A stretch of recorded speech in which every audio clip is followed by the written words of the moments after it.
ऋग्वेद, सामवेद, यजुर्वेद, अथर्ववेद, ये 4 वेद ब्रह्म ने अपने पुत्र रजगुण ब्रह्मा जी को दिए थे। और ये 5 वेद, ये सूक्ष्म वेद सहित ये 5 वेद पूर्ण परमात्मा ने, सत्य पुरुष ने, परम अक्षर ब्रह्म ने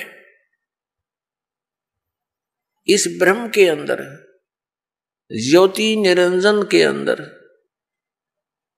फीड कर दिए थे। और उसमें टाइम फिक्स कर दिया था कि इतने समय के उपरांत ये सब इसकी श्वासों से बाहर आएंगे। जैसे कोई मादा है, गाय भैंस है, वो नए दूध होती है, गर्भ धारण करती है, समय आने पर बच्चा ऑटोमेटिकली बाहर आ जाता है। तो ऐसी स्थिति परमात्मा ने, पूर्ण ब्रह्म ने हमारे लिए की थी कि ये बच्चे भगवान को भूल ना जाएं, परमात्मा की भक्ति करेंगे इन वेदों अनुसार तो इनको बहुत लाभ होगा, इन पर आपत्तियां नहीं आएंगी, कष्ट नहीं आएंगे। ये गलती से काल के साथ चले गए हैं। वो 5 वेद जब इसके श्वासों के द्वारा, ब्रह्म के श्वासों के द्वारा निकले, तो इसने उनमें देखा कैसा ज्ञान है भगवान ने दिया है। तो उसने वेदों को पढ़ा, तो 5वां वेद था, उसमें सारांश था, 4 वेदों का निष्कर्ष था। और पूर्ण परमात्मा की जानकारी और उसकी वे ऑफ वर्शिप, पूजा की विधि भी लिखी थी। वो घबरा गया कि इन प्राणियों को जो मेरे अंतर्गत आगे हैं, इनको यदि पूर्ण परमात्मा का और वहां के सुख का ज्ञान हो गया तो ये सब भाग जाएंगी ऐसी साधना करके। इसलिए इसने उस 5वें वेद को नष्ट कर दिया। 4 वेद दे दिए जिनमें गोलमोल ज्ञान है। गोलमोल का अर्थ क्या है, भावार्थ क्या है कि इसमें महिमा तो है परम अक्षर ब्रह्म की, और केवल पूजा की विधि है ब्रह्म तक की। जैसे यजुर्वेद अध्याय नंबर 40 के मंत्र नंबर 15 में लिखा है कि ओम कर्तु समर, किलबे समर, कर्तुम समर। ओम नाम का जाप काम करते करते सिमरण करो, विशेष कसक के साथ सिमरण करो, श्रद्धा के साथ, पूरी आस्था के साथ। और मनुष्य जीवन का मूल कार्य जानकर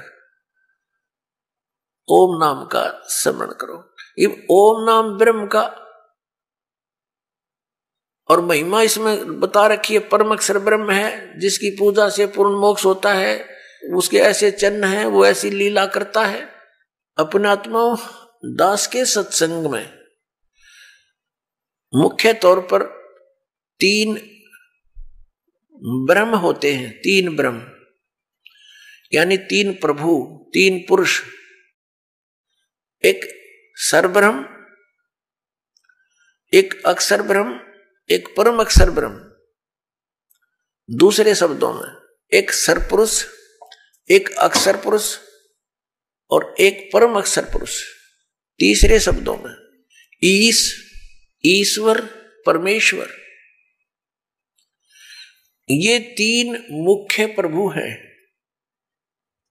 मुख्य तो वैसे एक है, लेकिन हमारे सदग्रंथों में जो विशेष ज्ञान दिया है इन तीनों के विषय में। और इसके पश्चात 3 प्रभु और माने हैं, रजगुण श्री ब्रह्मा जी, सतगुण श्री विष्णु जी और तमगुण श्री शंकर जी, और आदि शक्ति प्रकृति देवी ये दुर्गा है। इनके बाद फिर बहुत से देवता हैं जो भगवान की भक्ति करके ही कुछ उन्होंने अपने टायर में हवा भर ली, यानी परमात्मा की कुछ भक्ति संग्रहित करके, और वो कुछ सिद्धि युक्त हो करके अन्य प्राणियों से श्रेष्ठ बने दिखाई देते हैं, वो भी देवता है। यानी श्री ब्रह्मा जी रजगुण, श्री विष्णु सतगुण, श्री शिव जी तमोगुण, ये अन्य देवताओं में है। और ये हमारे इस तत्व ज्ञान के अंदर मुख्य तौर पर प्रभु नहीं गिने जाते। दूसरे शब्दों में दास कहे कि ये भगवान नहीं है, ये ईश नहीं है, स्वामी नहीं है, भगवान नहीं है। तो ये बात जनसाधारण के गले उतरे नहीं, विशेषकर पवित्र हिंदू समाज के पुण्यकर्मी प्राणियों के, क्योंकि हमारे धर्म गुरुओं ने हमें उल्टा पाठ पढ़ा दिया और एक दिन से नहीं, हजारों वर्षों से यही पाठ हम सुनते आ रहे हैं कि ब्रह्मा विष्णु महेश सर्वेश्वर हैं, इनका कोई जन्म मृत्यु नहीं होता, इनकी कोई माता पिता नहीं है, ये स्वयंभू है। तो जिस कारण से दास ने ये शब्द बोल दिया कि ये भगवान नहीं है, ये बात एक बहुत विवादप्रस्त हो जाएगी यदि प्रमाण नहीं दिखाया गया। तो आपको प्रमाण दिखाते हैं। एक समय इस शिवपुराण के अंदर लिखा है, पवित्र शिवपुराण के अंदर, कि श्री ब्रह्मा जी रजगुण और श्री विष्णु जी सतगुण का आपस में विवाद हो गया, झगड़ा हो गया। ब्रह्मा जी कहते हैं कि मैं सबका उत्पत्ति करता हूं, विष्णु तो मेरा पुत्र है। विष्णु जी कहते हैं तू मेरी नाभि कमल से उत्पन्न हुआ है, तू मेरा पुत्र है। वो कहता मैं तेरा बाप, वो कहता मैं तेरा बाप। दोनों का युद्ध हो गया। उस युद्ध की शांति के लिए इस काल भगवान ने, जो इनका पिता है, जिसको ये सदाशिव कहते हैं पौराणिक, और ये हिंदू धर्म के गुरु जी, उस सदाशिव ने इनके बीच में एक स्तंभ खड़ा कर दिया, तेजों में पिलर, बहुत लंबा चौड़ा लिंग स्तंभ। तो ये लड़ना तो भूल गए, उसके और छोर को खोजने में लग गए। जब दोनों असफल रहे तो फिर वो सदाशिव, जो इनका पिता है ब्रह्मा जी विष्णु जी शिव जी का, वो शिव रूप धारण करके वहां खड़ा हो गया। फिर उनको ज्ञान बताने लगा, कहने लगा कि तुम अपने आप को भगवान मान बैठे, तुम भगवान नहीं हो, यू आर नॉट गॉड। अपना आत्मा दास कहे तो विदग्ध इनके इतिहास बताते हैं तो आपको स्वीकार्य होगा। ये देखिए, ये है श्री शिव महापुराण हिंदी टीका सहित भाग 1। श्री शिव महापुराण विद्या अवरिधि पंडित ज्वाला प्रसाद जी मिश्र कृत हिंदी टीका सहित, खेमराज श्री कृष्णदास प्रकाशन मुंबई, इतने ये यहां से प्रकाशित है। हम इसके, ये देखिएगा, इसके पृष्ठ नंबर 11 से हम शुरू करेंगे। ये है विद्वेश्वर संहिता भाग 1 छठा अध्याय। नंदी केश्वर बोले, हे योगींद्र, आगे एक समय विष्णु भगवान शेष सैया पर अपने गरुड़ आदि पार्षदों से संयुक्त लक्ष्मी सहित शयन करते थे। उस समय ब्रह्म ज्ञानियों में श्रेष्ठ ब्रह्मा जी, अब यहाँ के ही से ब्रह्म ज्ञानी है, देखियो, अपनी इच्छा से ही वहां आए। सब प्रकार सुंदर सेज पर शयन करते हुए कमल लोचन विष्णु जी से पूछने लगे, तुम कौन हो जो मुझे देखकर अभिमानी पुरुष के समान शयन करते हो? हे वत्स, हे बेटा। ब्रह्मा जी कह रहे हैं विष्णु जी को, हे वत्स, हे बेटा, उठो, देखो मैं तुम्हारा स्वामी आया हूं, तेरा मालिक आया हूं। आए हुए गुरु को देखकर जो अभिमान करता है, उस द्रोही मूड का प्रायश्चित होना उचित है। यह सुनकर विष्णु जी के अंतर में तो क्रोध हुआ, अंदर तो बड़ा गुस्सा आया, पर ऊपर तो शांत बने रहे, परंतु बाहर से शांत रहे और बोले, हे वत्स, हे बेटा, तुम्हारा मंगल हो, बैठो, इस आसन पर विराजमान हो। अब विष्णु जी कहे, उसने ब्रह्मा जी को कहा, जा बेटा बैठ जा। इस समय तुम्हारा नेत्र कुटिल और मुख वक्र यानी टेढ़ा क्यों हो रहा? गुस्से में हो रहा था ब्रह्मा जी। ब्रह्मा जी बोले, हे वत्स, हे बेटा विष्णु, तुमको समय के प्रभाव से अभिमान है। हे पुत्र, मैं तुम्हारा रक्षक और जगत का पिता मैं हूं। विष्णु जी बोले, यह तो सब जगत मुझ में सचित है, तुम चोर के समान किस प्रकार अपना कहते हो? तुम मेरी नाभि कमल से उत्पन्न हुए हो, इससे मेरे पुत्र हो, मुझे पुत्र कहना सर्वथा व्यर्थ है।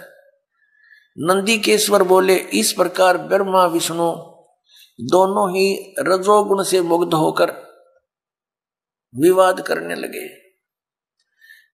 मैं श्रेष्ठ हूं, मैं स्वामी हूं, ऐसा कहकर एक दूसरे को मारने की इच्छा से युद्ध करने में उत्सुक हुए। अब देखो, संपूर्ण देवता विमान में बैठकर वो तो लठ बजाने तैयार हो रहे हैं, और हमारे देवता फिर क्या क्रिया करते हैं? तब संपूर्ण देवता विमानों में बैठकर उस महाअद्भुत युद्ध को देखने चले आए और आकाश में उनके ऊपर फूल बरसाने लगे। वारे देवताओं, बताइए, देवताओं के काम है, दो भाई लड़ भी रहे हैं किसी कारण से, भले पुरुषों का काम है उनका बीच बचाड़ा करके छुटवावे, उनसे युद्ध बंद करवावे, और ये देवता फूल बरसावे, कहा मरो कटके, देखो कौन सा तगड़ा है। तो ये सारा एक काम बिगड़ा पड़ा पुण्यात्माओं इस तत्व ज्ञान के अभाव से। अब हम उस प्रसंग पर आते हैं कि जिसके अंदर ये कहा गया है इसी पवित्र पुराण में कि ब्रह्मा और विष्णु तुम भगवान नहीं हो, यू आर नॉट गॉड। देखिए, अब हम आगे हैं 17 पृष्ठ पे, और विद्वेश्वर संहिता भाग 1 अध्याय 9, ये वही प्रसंग यहां तक चल रहा। नंदीकेश्वर बोले, इस प्रकार भगवान ने उन नम्र हुए। अब क्या हुआ कि उन दोनों के बीच में, अभी आपको बताया था, उन दोनों ब्रह्मा और विष्णु जो लड़ रहे थे उनके बीच में एक पिलर खड़ा कर दिया, तेजों में लिंग बहुत लंबा चौड़ा, जिसका कोई और छोर उन दोनों को नहीं मिला। और फिर ये स्वयं प्रकट हो गया। कौन? इनका पिता, ये सदाशिव बोलते हैं इसको, ये काल ब्रह्म, जिसने गीता का ज्ञान दिया। अब यहां देखिए, हम तो आपको दिखाया था, फिर देखिए ये पृष्ठ 17 पे विद्वेश्वर संहिता भाग 1 अध्याय 9 पर नंदीकेश्वर बोले, इस प्रकार भगवान ने उन नम्र हुए ब्रह्मा और विष्णु पर अनुग्रह करके उनके युद्ध में परस्पर उनकी सेना मारी गई थी उस सब को, यहां देखें, उन दोनों की अज्ञानता और वैर को दूर करने के अर्थ उनसे क्या कहा भगवान, काल भगवान ने, सदाशिव ने क्या कहा कि मेरे सकल और निष्कल यानी साकार और निराकार में भेद से 2 रूप हैं, परंतु और ईश्वर नहीं है, मेरे अतिरिक्त कोई प्रभु नहीं है। इस कारण उनके 2 रूप नहीं हो सकते, पहला सतम रूप और दूसरा पीछे मूर्तिमान रूप धारण किया। इसमें ब्रह्म रूप निष्कल है, ये निष्कल है, निष्फल नहीं, और ईश्वर रूप सगुण है। मेरे ये दोनों रूप सिद्ध हैं, दूसरे किसी के नहीं हो सकते। इस कारण तुम दोनों को अथवा दूसरों को ईश्वर तव की प्राप्ति नहीं हो सकती। तुमने जो अज्ञान से अपने को ईश माना, तुमने अज्ञान से अपने को ईश यानी भगवान माना, यह बड़ा अद्भुत हुआ। उसके दूर करने को ही मैं रण स्थान में आया। अब तुम दोनों अभिमान त्याग कर मुझ ईश्वर में अपनी बुद्धि लगाओ। मेरे प्रसाद से लोक में सब अर्थ प्रकाश होते हैं। मैं ही परब्रह्म हूं। अब ये काल बोल रहा है, अब यहां विचलित कर रहा है इनको। मैं ही परब्रह्म हूं, मेरा ही कल अकल रूप है। ब्रह्म होने से मैं ईश्वर हूं। अनुग्रह आदि मेरा कृत्य है। सर्वव्यापी होने से और जगत के वर्धक होने से मैं ब्रह्म हूं। हे ब्रह्म केशव, समत्व और व्यापक होने से मैं आत्मा हूं। मैं इस सब का ईश हूं। यह मेरा है, मेरे सिवाय किसी दूसरे का नहीं है। प्रथम तो ब्रह्म तो ज्ञान के निमित्त निष्कल ब्रह्म का प्रादुर्भाव हुआ। 18वें पृष्ठ पर चलते हैं। इससे मैं अज्ञात रूप हूं, पीछे तुम्हें प्रगट दर्शन देने के निमित्त साक्षात ईश्वर, तत्क्षण ही मैं सगुण रूप हुआ हूं। अब यहां ये क्या कह रहा है? श्री सदाशिव ब्रह्मा विष्णु महेश का पिता, ब्रह्मा विष्णु महेश का पिता ये सदाशिव यहां क्या कह रहा है? ये कह रहा है कि पहले तो ब्रह्म रूप हुआ वो स्तंभ, वो तो समझो मेरा निष्कल रूप है, निर्गुण रूप है मेरा। ये स्तंभ आया पिलर, और ईब में निर्गुण से सगुण हो गया, तुम्हारे सामने आया। अब देखो हम अपने उस प्रसंग पर आते हैं। हमने ये देखना है कि ब्रह्मा और विष्णु और ये शिव ये भगवान नहीं है, ये प्रभु नहीं है। ये प्रसंग था। यदि ये दास वैसे सिंपल कहकर छोड़ देता तो बहुत विरोध मान लेते भक्तजन, क्योंकि उन्होंने कोरा अज्ञान सुना हुआ है, ज्ञान नहीं सुना, सदग्रंथों का उनको ज्ञान नहीं। इसलिए सदग्रंथों को रूप करना अनिवार्य हो गया है। अब आगे ये क्या कहता है देखिएगा। ये पृष्ठ नंबर 18 अध्याय 10 चल रहा है, पृष्ठ नंबर 18 पे। और शिवपुराण वेदवेश्वर संहिता भाग 1 10वां अध्याय हम यहां पढ़ते पढ़ते आ गए। 9वां अध्याय यहां समाप्त हो गया। जो हमने यहां पढ़ लिया, इससे मैं अज्ञात रूप हूं, पीछे तुम्हें प्रकट देने के लिए निमित्त साक्षात ईश्वर, तत्क्षण ही मैं सगुण रूप हुआ हूं। अब यहां नीचे आ जाएंगे इसके। इति श्री शिव महापुराणे विद्वेश्वर संहिता भाषा टीकायाम 9वां अध्याय, ये 9वां अध्याय इति हो गया, समाप्त हुआ। अब 10वां शुरू हो गया, ये 10वां। अब हम यहां 10वें में पढ़ रहे हैं नीचे। हे पुत्रों, ब्रह्मा और विष्णु को इनका पिता वो सदाशिव काल कह रहा, हे पुत्रों, यह कृत आपने तप से प्राप्त किया है, जो कि सृष्टि की उत्पत्ति और पालन कहता है। सो मैंने प्रसन्न होकर तुम्हें दिया है। इसी प्रकार दूसरे 2 कृत रुद्र और महेश्वर को प्रदान किए हैं। अब देखो, जो दास सिद्ध करना चाहता है, एक तो ब्रह्मा और विष्णु और फिर रुद्र और महेश्वर, ये 4, इनसे 5वां है यू सदाशिव, जो ब्रह्मा विष्णु महेश जी के पिताजी है। और इनकी माता कौन है? वो दुर्गा है। वो भी दिखाएंगे आपको सदग्रंथ में, देवी पुराण के अंदर दिखाएंगे। अब यहां देखिएगा, यहां स्पष्ट हो गया कि ऊपर तो इन दोनों के विषय में बोला है, पुत्रों, यह कृत आपने तब से प्राप्त किया है, जो कि सृष्टि उत्पत्ति और पालन कहता है। इन दोनों का ये जॉब है। मैंने प्रसन्न होकर तुम्हें दिया। देखो, हींग लगी ना फटकड़ी इसकी। तब तो कह रहा है कि तुमने तप किए, घोर तप किए। इसमें लिखा है कि विष्णु जी ने 12,000 वर्ष तक घोर तप किया, ब्रह्मा जी ने इतने वर्ष तक तप किया, तो कहता है इस तप के बदले में मैंने खुश होकर तुझ में दिया है। बता, इन की भलाई इन्हीं को सौंप दी। अपनी तरफ से क्या दिया इसने? पहले इनसे डले डुआई हठ योग करो, सिद्धि युक्त हो गए। अब फिर रिमोट अपने हाथ में लेकर इनको कहा तुम सृष्टि करो। सब जीवों को यहाँ पर स्थिति, उत्पत्ति, संहार ये अपने पुत्रों से करवाता है और स्वयं खाता है सबको। ये काल है। गीता जी अध्याय नंबर 11 के श्लोक नंबर 32 में कहता है मैं काल हूं अर्जुन, और अब प्रकट हुआ हूं, अब आया हूं मैं, अब प्रवृद्ध हुआ हूं।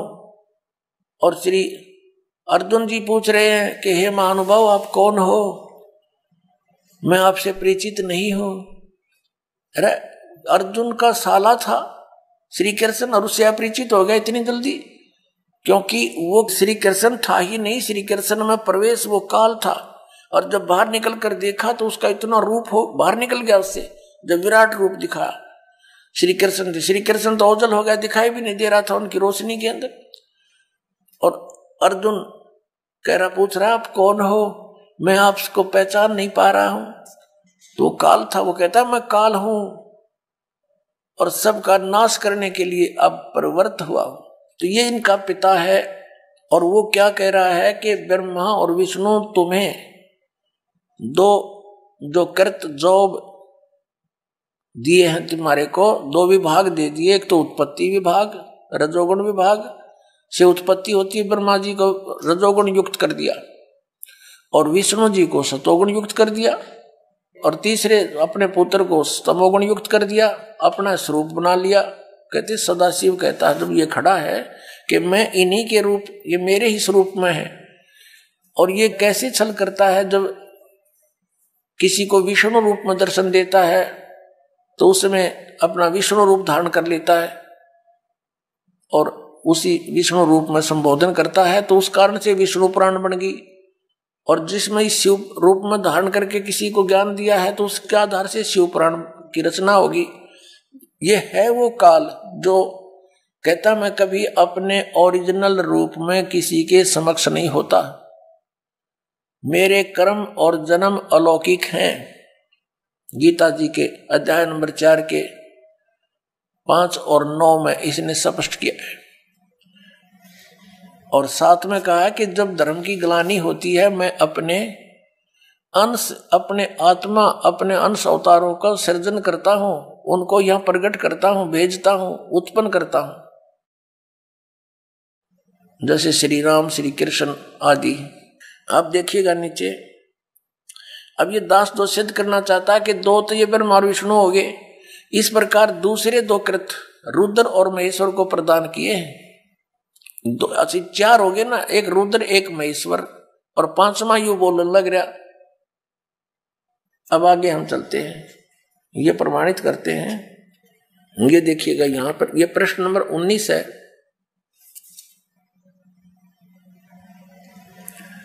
और ये विद्वेश्वर संहिता भाग 1 अध्याय 10 चल रहा है, यहां से हम लेंगे। हे सौम्य, मेरे अज्ञान से विमुख होने से तुम्हें अज्ञानता आ गई। विष्णु और ब्रह्मा जी को कह रहे हैं मेरा ज्ञान होने से ऐसा नहीं होता, ज्ञान और रूप महेश के तुल्य हो जाते हैं। इस कारण इस ज्ञान की सिद्धि के निमित्त ओंकार नामक मंत्र जप करो। अभिमान दूर करने वाला, यह अभिमान दूर करने वाला है। सोई निज मंत्र उपदेश करते हैं। यह ओंकार मेरे मुख से उत्पन्न होने से मेरे ही रूप का बोधक है, यानी ब्रह्म का, और महामंगल करने वाला है। यह वाचक है, मैं वाच्य हूं। यह मंत्र मेरा आत्मा है कि उसके स्मरण से मेरा स्मरण होता है। उत्तर की ओर मुख से आकार का, इसका भी बहुत वर्णन दे रखा है। पश्चिम के मुख से उकार का, दक्षिण के मुख से मकार का, पूर्व के मुख से बिंदु का, और मध्य के मुख से नाद उत्पन्न हुआ है। इस प्रकार 5 प्रकार से यह निर्गत हुआ, सब एक होकर ओम ऐसा एक अक्षर हो जाता है। ओम ऐसा एक अक्षर हो जाता है। अब हम इससे इतना ही लेंगे। इस पवित्र पुराण ने हमारा बहुत सा काम हल्का कर दिया इस दास का। एक तो ये सिद्ध कर दिया कि ब्रह्मा और विष्णु और शिव और रुद्र, महेश्वर जिसको कहते हैं, ये भगवान नहीं है, ये ईश नहीं है। इसलिए दास कहता है कि तीन मुख्य रूप में दास के प्रवचनों में ये ब्रह्म समझो। एक सरब्रह्म, एक अक्षर ब्रह्म और तीसरा परम अक्षर ब्रह्म। तो इन तीन प्रभुओं का ज्ञान जब हमें होगा तो हम पूरे दातम ज्ञान को आसानी से समझ सकेंगे। ये ज्ञान हमें होगा कहां से? हमारे सदग्रंथों से। हमारे सदग्रंथ कौन से हैं? जैसा आपको अभी बताया, हमारे सदग्रंथ हैं, सदशास्त्र हैं, पवित्र पांचों वेद, ऋग्वेद, सामवेद, अथर्ववेद और यजुर्वेद, और पांचवा वेद सूक्ष्म वेद जो परमात्मा स्वयं आकर ज्ञान देता है। और ये हिंदू धर्म के गुरुजी बताते हैं पांचवा वेद महाभारत है। पांचवा वेद महाभारत, ये इनकी अपनी सोच है। ये पांचवा वेद महाभारत नहीं है। वैसे तो कितने वेद बना लो, ज्ञान अपने मर्जी से, जैसे बोध माने ज्ञान ही होता है। 18 बोध 18 ज्ञान ये पुराण है। 18 बोध अलग हैं और उनमें से एक बोध पुराण है, और पुराणा के फिर 18 विभाग हो गए। इस प्रकार हमने इस तत्व ज्ञान को समझना है। प्रसंग चला है कि परमात्मा की प्राप्ति के लिए हम इतना कठिन प्रयत्न करते हैं। प्रत्येक मानव ये मानता है कि कोई शक्ति है जो हमें सुखी कर सकती है, कोई ऐसी पावर है। तो उसकी उस समर्थ शक्ति को किसी ने तो अपने हिसाब से किसी देव को मान लिया कि ये समर्थ शक्ति है, दूसरे ने मान लिया ये ऐसी समर्थ शक्ति है, ये है पूर्ण परमात्मा, किसी ने किसी को। तो ये निर्णय कहां से होगा कि पूर्ण परमात्मा कौन है?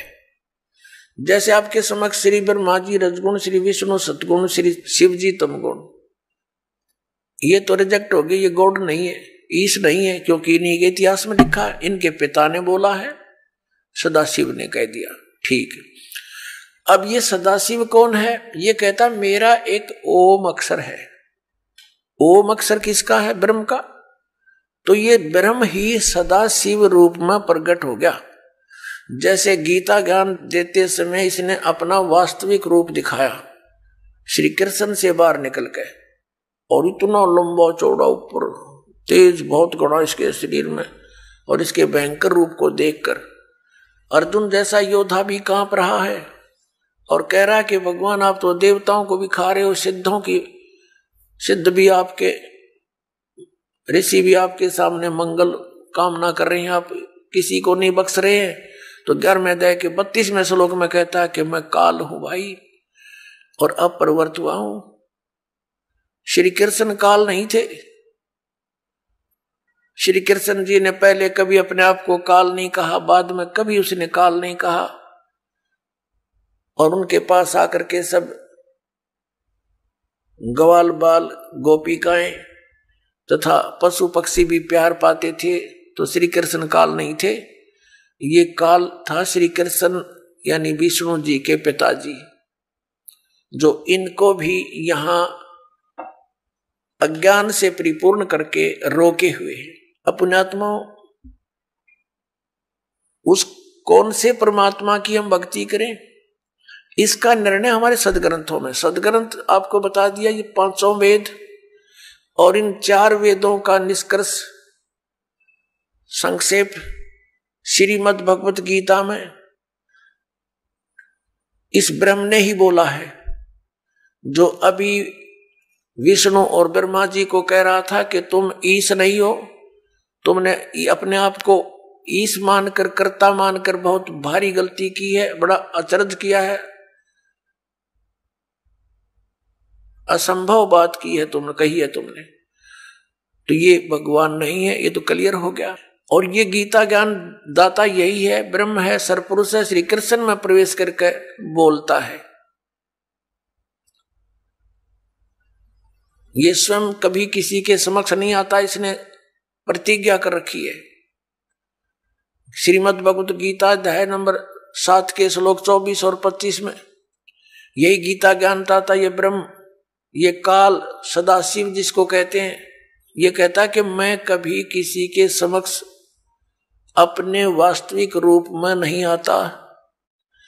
मुझ अव्यक्त को यह व्यक्तिम आपनम मनन्ते, ये बेबुद्धि के लोग, मंदबुद्धि के व्यक्ति मुझे श्री कृष्ण मान रहे होंगे व्यक्ति रूप में प्रकट। आई एम नॉट कृष्ण, मैं अपनी योग माया से छुपा रहता हूं, मैं कभी किसी के समक्ष नहीं आता। ये मेरा अनुत्तम एक नियम है, घटिया नियम है और अविनाशी अटल नियम है कि मैं कभी अपने वास्तविक रूप में, जो ये मेरा रूप है, असली मैं काल हूं, मैं किसी के समक्ष नहीं आता। तो ये कहता है कि मुझे ये कृष्ण मान रहे हैं, मैं कृष्ण नहीं, मैं गुप्त अपने कार्य जो करता हूं, मेरे कर्म और जन्म अलौकिक हैं। श्रीमद् भगवत गीता अध्याय नंबर 4 के श्लोक नंबर 5 और 9 में इसने स्पष्ट किया है। इसके जन्म और कर्म अलौकिक कैसे हैं, ये अभी आने वाले समय में आपको बताएंगे। यहां प्रसंग चल रहा है कि 3 पुरुष हैं। अब साथ में एक कंसेप्ट और क्लियर करना पड़ेगा कि कौन से सदग्रंथ हैं जिनको हम प्रमाणिक माने। जैसे उपनिषद हैं, कोई कठोर उपनिषद है, कोई मांडुक्य उपनिषद है। ये मांडुक्य नाम का एक ऋषि था, उसने जैसा वेदों को समझा और जो अपना भक्ति विधि अपनाई और उससे जो उसको अनुभव हुआ, उसने अपना अनुभव लिख दिया। वो उस मांडुक्य ऋषि का अपना अनुभव है। उस उपनिषद में जितना भी ज्ञान वेद और गीता से मिलता है तो वो वेद और गीता का है, बाकी का उस मांडुक्य के अपने घर का है, वो हमें मान्य नहीं है, जो वेद विरुद्ध है। ऐसे ही अन्य उपनिषद समझे आप। तो ये ऋषिकृत है और ये वेद और गीता ये परमात्मा कृत है, प्रभु कृत है। गीता जी के अंदर थोड़ी सी भिन्नता है। जैसे जो ज्ञान वेदों वाला है वो सही है, कुछ ज्ञान में इसने अपनी अटकल लगाई है। ब्रह्म ने जो वेदों में ज्ञान दिया वो तो पूर्ण परमात्मा ने दिया है, इसके अंदर फीड कर दिया, इसका उसमें कोई रोल नहीं रहा। लेकिन आगे इसने ज्ञान दिया है तो ये बीच में इसका ये कहा जाता है कि ब्रह्म दत्त, ये ब्रह्म ने दिया ज्ञान। जैसे ये जीव है, ये है तो भगवान का, और जिस मां से जन्म ले लिया तो वो फिर उसका अधिकार मानती है कि ये मेरा है, ऐसा समझ लीजिए। और फिर उसी का ही कहा जाता है, बोला जाता है व्यवहार में। तो ऐसे ही चारों वेद पूर्ण परमात्मा ने दिए थे, इसके अंदर फीड कर दिए थे अंतःकरण में ब्रह्म के, सरपुरुष के। इस सरपुरुष ने, ब्रह्म ने अपने श्वासों के द्वारा इसको बाहर निकाला। अपने आप निकल के समय आने पर समुद्र के अंदर फिर इसने बाद में चारों को छुपा दिया था, जो बाद में सागर मंथन करने पर ब्रह्मा जी को प्राप्त हुए। एक इसने नष्ट कर दिया, 5वां वेद, जो जिसके देने के लिए परमात्मा को स्वयं आना पड़ता है। प्रत्येक युग में आते हैं और वो सच्चिदानंद घन ब्रह्म की वाणी वो स्वयं बोलकर हमें ज्ञान देकर जाते हैं, हमारा कल्याण करवाते हैं। तो उस वेद ज्ञान को इसने भी पढ़ा, उसके आधार से फिर इसने गीता में वेदों वाला ज्ञान दिया। फिर साथ में युद्ध कराने के लिए इसने कुछ अपनी अटकल लाई, तो वो अटकल इसके अपने घर की है, वो वेद ज्ञान नहीं है। जैसे इसने श्रीमद् भगवत गीता अध्याय नंबर 3 के श्लोक नंबर 8 में कहा कि अर्जुन, यदि तू एक स्थान पर बैठा रहेगा, कर्म सन्यासी हो गया, तो फिर तेरा निर्वाह कैसे होगा? एक स्थान पर बैठकर हठ योग करके साधना करता रहेगा। तो मूर्ख लोग होते हैं जो ऊपर से तो हठ योग करके समाधिस्थ नजर आते हैं, लेकिन वो अंदर में चिंतन कुछ और ही करते रहते। ऐसा करना व्यर्थ है। फिर छठे अध्याय के 10, 11, 12, 13, 14, 15 तक इसने क्या बताया है? फिर अपनी विधि बताई है। और वो वेद ज्ञान है जो तीसरे अध्याय के 7, 8 मंत्र में दिया है। वो तो वेद ज्ञान कि यदि तू एक स्थान पर बैठकर हठ योग करता रहेगा तो तेरा फिर निर्वाह कैसे होगा? इस कर्म सन्यासी नहीं होना, कर्म योगी बन। फिर 8वें अध्याय के 7वें श्लोक में कहा कि युद्ध भी कर, मेरा स्मरण भी कर। ये वेद ज्ञान है। फिर इसने छठे अध्याय के 10 से लेकर 15 तक जो ज्ञान दिया है उसमें इसके अपने घर का है मूर्ख बनाने के लिए। क्या बताता है? एक स्थान पर, अलग स्थान पर बैठ जा, नीचे कुसा हो, डाब हो, ऊपर मृगशाला हो, उसके ऊपर एक सुंदर कपड़ा हो स्वच्छ, फिर वो ना ऊंचा हो ना नीचा हो, ऐसा आसन हो, उस पर बैठकर अपने नाक के अग्रभाग पर ध्यान लगा और मन और इंद्रियों को रोक। ये इसके घर का ज्ञान है। वहां तो कह रहा है वो वेद ज्ञान है कि तू एक स्थान पर बैठा रहेगा, तू हठ योग करता रहेगा, तेरा निर्वाह कैसे चलेगा? और यहां ये अटकलबाजी अपनी बता रहा है। अब जैसे वो वेद ज्ञान कैसे है और ये वेद ज्ञान क्यों नहीं है, ये भी जानना अनिवार्य है। यजुर्वेद अध्याय नंबर 40 के मंत्र नंबर 15 में स्पष्ट किया है कि वायु अनिलम अमृतम अथिदम बसमांतम शरीरम ओम कर्तु समर किलबे समर और कर्तुम समर। ओम नाम का सिमरण काम करते करते कर, विशेष कसक के साथ कर और मनुष्य जीवन का परम कर्तव्य जानकर ओम का सिमरण कर। ऐसे ही सूक्ष्म वेद में कहा है परमेश्वर ने, नाम उठत नाम बैठत नाम सोवत जागवे, नाम खाते नाम पीते नाम से ती लागवे। नाम उठत नाम बैठत नाम सोत जागवे, नाम खाते नाम पीते नाम से ती लागवे। काम करते करते, चलते फिरते, उठ के बैठ के, जब भी जैसे भी सुविधा हो, उठते चलते नाम का सेवन कर और नाम से मोक्ष होगा। केवल नाम ही है मोक्ष का। बाकी जो अन्य साधनाएं हैं, जो हठ योग आदि हैं, वो मोक्ष मार्ग नहीं है। उससे अन्य उपलब्धियां होती हैं जो मोक्ष मार्ग में सहयोगी नहीं, बाधक होती है। उसे सिद्धियां आ जाती है, प्रभुता बन जाती है, फिर वो भगवान स्वयं प्रभु बन जाता है, प्रभु को भूल जाता है, उसका दुर्भाग्य होता है। तो इसलिए हमने वही क्रियाएं करनी चाहिए जिससे हमारा मोक्ष हो, हमें मोक्ष प्राप्ति हो। अब यहाँ प्रसंग चल रहा है, हम उसी पर आते हैं कि जो वेदों वाला ज्ञान श्री भगवद गीता में है वो बहुत ज्यादा है। थोड़ी सी अटकल है इसकी अपनी। तो इसकी अटकल कैसी है? जैसे दूसरे अध्याय के 37 और 38 में एक बार तो कहता है कि अर्जुन तू सब लाभ हानि को भूल जा और युद्ध कर ले, और फिर तुरंत लाभ और हानि याद दिला रहा है कि यदि तू युद्ध में मारा गया तो स्वर्ग की प्राप्ति होगी, और यदि युद्ध में जीत गया तो तू पृथ्वी का राज भोगेगा, तेरे दोनों हाथों में लड्डू। तो ये इसकी अपनी बकवाद थी जो उसको केवल युद्ध कराना ही उद्देश्य रखा हुआ था। अब यदि श्री कृष्ण जी गीता जी का ज्ञान दे रहे होते तो वो इतना जुल्म नहीं करवाते, क्योंकि वो तो बहुत युद्ध अप्रिय है, वो युद्ध करते ही नहीं, उनको युद्ध अप्रिय है। क्योंकि 3 बार गए थे वो शांति दूत बनकर, उनको इसी दृष्टिकोण से कहा करते थे, देखो भाई युद्ध बहुत बुरी चीज होती है, टाइम पास करना अपना टाइम पास कर लो, आधा आधा बांट लो। नहीं माने, फिर आखिर में क्या हुआ कि भगवान ने ये कह दिया भी ठीक है तुम नहीं मान रहे हो। श्री कृष्ण जी ने कहा कि एक तरफ मेरी सेना होगी, एक तरफ मैं हूंगा, और मैं हथियार भी नहीं उठाऊंगा। क्या वो महापुरुष और फिर ये कह सकता है जब अर्जुन मना करे कि मैं नहीं युद्ध करना चाहता भगवान, और मैं तो ये चाहता हूं कि मुझे निहत्थे को एक तीर मार के मार दे मुझे और दुर्योधन, और मेरी मृत्यु से ये अनर्थ टल जाए, मैं यहां तक इच्छुक हूं, और हम तो भीख मांग कर गुजारा कर लेंगे, ऐसा जुल्म हम नहीं करेंगे। और उस समय ये कह रहा कि ना युद्ध कर, तू मर गया तो स्वर्ग में जाएगा, और युद्ध जीत गया तो राज भोगेगा। अब उसमें गंध भरने लग रहा है ये सारा।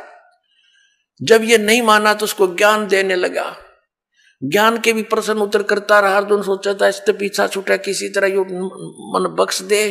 अंत में जब नहीं मानता दिखा अर्जुन, तो उसने विराट रूप दिखा दिया, भयंकर। अब कलेजा फट गया उसका, अर्जुन का। और लास्ट में फिर सारा कुछ ज्ञान देकर अपना, और कुछ वेदों का ज्ञान तो है इसमें अधिक। फिर लास्ट में 18वें अध्याय के 67-68 में पूछा है कि क्या तुझे ज्ञान हो गया, अब बोल क्या करेगा। अर्जुन बोला मैंने बहुत ज्ञान हो गया, मैं तो युद्ध करूंगा। अब उसने सारा दृष्टिकोण पढ़ लिया उसका कि ये युद्ध कराना चाहता है, और यदि मैंने मना कर दिया, इसने एक बार वो दृष्टि फिर दिखा दिया, मेरा हार्ट अटैक हो जाएगा, तो ये तो काम मेरा तो बनेगा।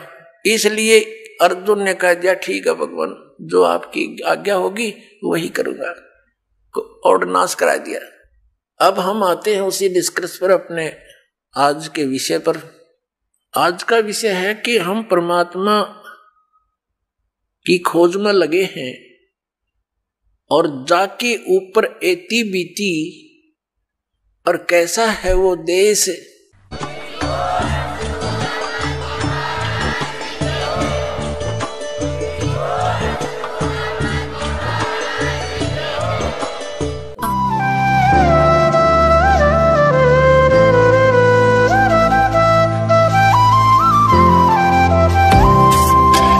सत सही।